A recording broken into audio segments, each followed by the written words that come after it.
Полунаките на Елка, новогодишни украси и реквизити кои чекаат да бидат поставени, кабли за струја кои се долж плоштадот. Ваква е сликата из утрината во Скопје по китењето на брзина на главниот град. Веројатно под притисок од јавноста, метрополата започна да се украсува дури минатата недела, а центарот на Скопје не ги дочека граѓаните со вообичаена предновогодишна атмосфера како што вети градоначалничката пред викендот.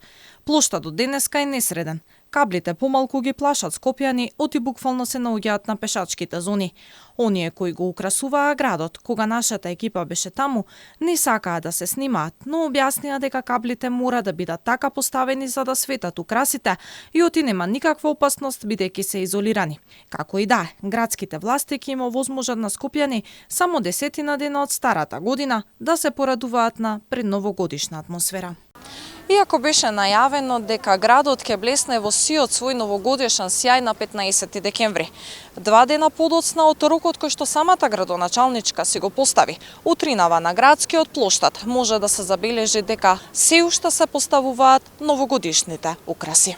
Граѓаните кои ги затекнавме на плоштадот коментираа дека требало многу порано да се украси градот и да се направи забавна програма овие денови барем за децата. Скопје е посетено од туристи и ваквата слика не е привлечена за странските гости. Па требаше порано. Ја не знам, треба да направат и бина некоја за дечињева да доаѓаат.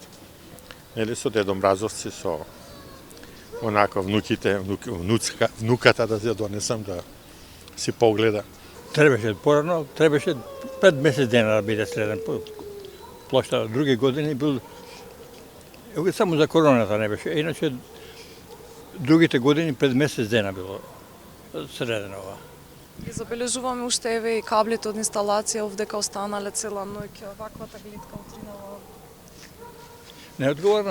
Неодговорност, нема контрола. Што досега требаше да биде средено, да доаѓаат туристи, да видат нешто во Скопје, главен град е Скопје. Децата се радуваат. Ова ќе блесне навечер така да... Која е избраната фирма која украсува? На кој начин таа е избрана и што понудила од град Скопје? Одговор до овој момент нема. Данила Арсовска објави само Facebook статус дека партиски војници коментирале оти Скопје е тажно, а градот се кител за 30.000 евра, додека порано се трошело многу повеќе.